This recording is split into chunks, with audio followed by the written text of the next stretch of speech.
It's the tip of the CHRISTberg. Don't forget what you heard. It's your boy, Disciple for Jesus, Theo. Just call me DJ Theo for short. What's good, family? This is another spiritual solution. This one is unedited and will be extremely short. I didn't have time to record and edit one this week, but I want to stick to the regular cadence of every Saturday, put one out. Today's spiritual solution is entitled Gifted. Gifted. In Proverbs 18:16, it talks about our gifts making a way for us. Now, typically when we hear this scripture, it's pertaining to us using our talents as our gifts to make way for us. But when we actually look at the scripture and do Bible study on it, we'll find that the gifts that they're referring to are literal gifts.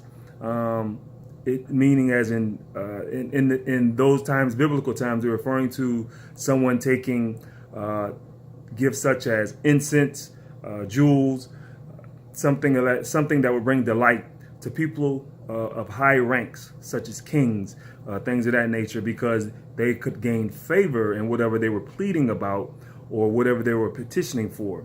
Matter of fact, in Genesis 43:11, Jacob was telling his sons to take gifts to the governors of the land in order to gain favor with them.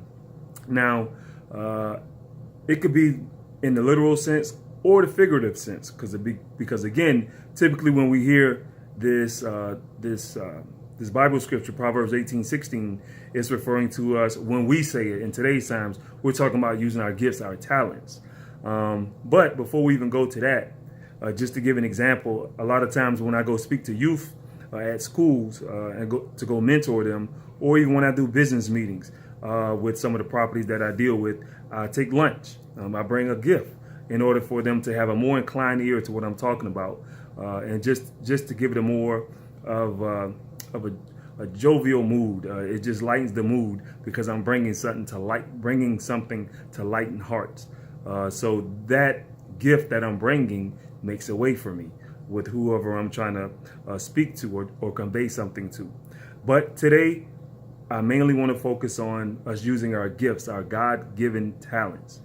Because if we use our gifts that God has given us, it will not only make way for us, and as the scripture talks about, putting us in the room and in the presence of great men, our personal gifts, our talents can do the same things for us, just like those literal gifts.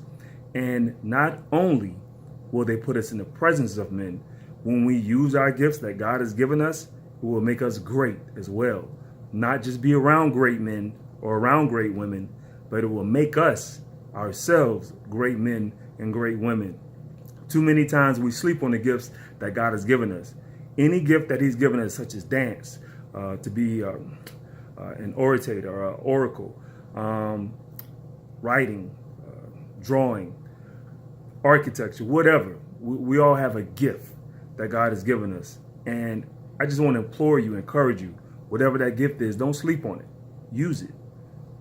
Because when we follow our gifts, when we let our gifts lead us, that's God leading us, if we're using it to the glory of him.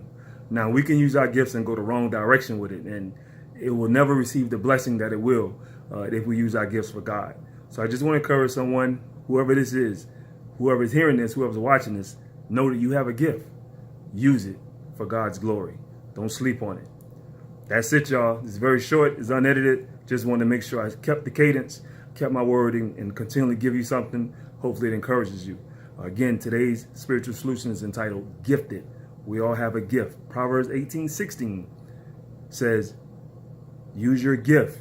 Your gift will make way for you. All right? That's it. I'm Disciple for Jesus, Theo. Just call me DJ Theo for short. This is Tip of the CHRISTberg. Don't forget what you heard. Peace.